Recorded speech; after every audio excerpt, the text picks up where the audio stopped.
အားလုံးပဲမင်္ဂလာပါရှင်အခုမိတ်ဆက်ပြီးမှကြတော့တောင်ကလာ73ရက်ကွယ်တီးနန္ဒ28လမ်းမှာရှိရဲတတိယထက်၄လွှာခန်းလေးနဲ့မိတ်ဆက်ပြီးမှဖြစ်ပါတယ်ရှင်ဒီခန်းလေးရဆိုလို့ရှိရင်18ပေ54ပေရှိပါတယ်ရှင်အခန်းဝင်လိုက်ပြီဆိုလို့ရှိရင် TVC လေးလုပ်ပေးထားတယ်နေရန်ကအလှလေးလုပ်ပေးထားတယ် TVC မှာဆိုလို့ရှိရင်လည်း Android လေးတွေကစထည့်ပေးထားတယ်မီလုံးမီဆိုင်ကို share ပြင်ပေးထားတယ် AC တစ်လုံးပါမယ်ရှင်အခန်းနှစ်ခန်းပါမယ်ရှောက်လန်းကျဲတယ်ပြီးရင်နေရန်ကမှာဆိုလို့ရှိရင်လည်းနေရန်ဒီမှာမီလုံးအလှလေးတက်ပေးထားတယ်အဲဆိုအခန်းနဲ့ဝင်ကြည့်ကြမယ်နော်အခန်းမှာဆိုလို့ရှိရင်လည်းလုံးဝ share ပြင်ဆင်ထားပါတယ်ရှင်ဒီခန်းလေးရဲ့ဈေးနှုန်းအပြည့်ဆိုလို့ရှိရင်2520 short တင်လေးနဲ့ရောင်းချပေးမှာဖြစ်ပါတယ်ရှင်ဗန်ကျိတ်လိုချင်တဲ့ customer လေးတွေလည်းဗန်ကျိတ်ရပါတယ်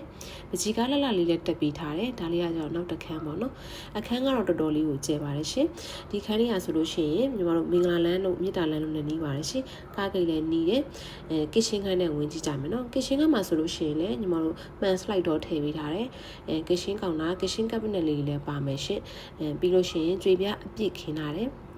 ရေကတော့2 line အဝေးစီရောဂျိုးဖြူရောပါမယ်ရှင်ဒီခန်းလေးကတော့တန်မန်းဆက်ရှိတ်ကိုပတ်လဲကပ်ပေးထားပြီးတော့ location အရန်ကောင်းတယ်ရေချိုးကိုင်းတာဘူတိုင်းပေးစင်ပါမယ်ရှင်ရေချိုးကိုင်းတာမှာဆိုလို့ရှိရင်လည်းကြွေပြခင်းထားတယ်ကြွေပြကတ်ထားတယ်ဘူတိုင်းလေးလည်းပါမယ်ရှင်ဒီခန်းလေးကိုစိတ်ဝင်စားလို့ဆက်သွယ်ချင်တော့ညီမတို့ရဲ့ဒီ KK Enchantment UA Estate ကိုဆက်သွယ်လို့ရပါတယ်ရှင်ဗန်ကျိတ်ဝယ်ကြည့်ရှင်တဲ့ customer တွေအတွက်လည်းဒီခန်းလေးကဗန်ကျိတ်ရပါတယ်ရှင်တခြားဗန်ကျိတ်ရတဲ့ခန်းလေးကြည့်ချင်တယ်ဆိုလို့ရှိရင်လည်းညီမတို့ဒီ KK page လေးကိုဝင်ရောက်လေ့လာဖို့အတွက်ဖိတ်ခေါ်ချင်ပါတယ်ရှင်အားလုံးကျေးဇူးပါ